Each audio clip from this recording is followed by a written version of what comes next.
Tati, mira essa.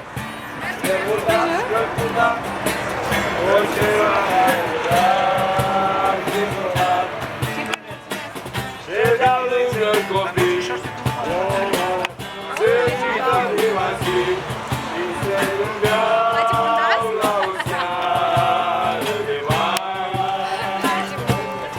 Și se gândeau la o seară de mai.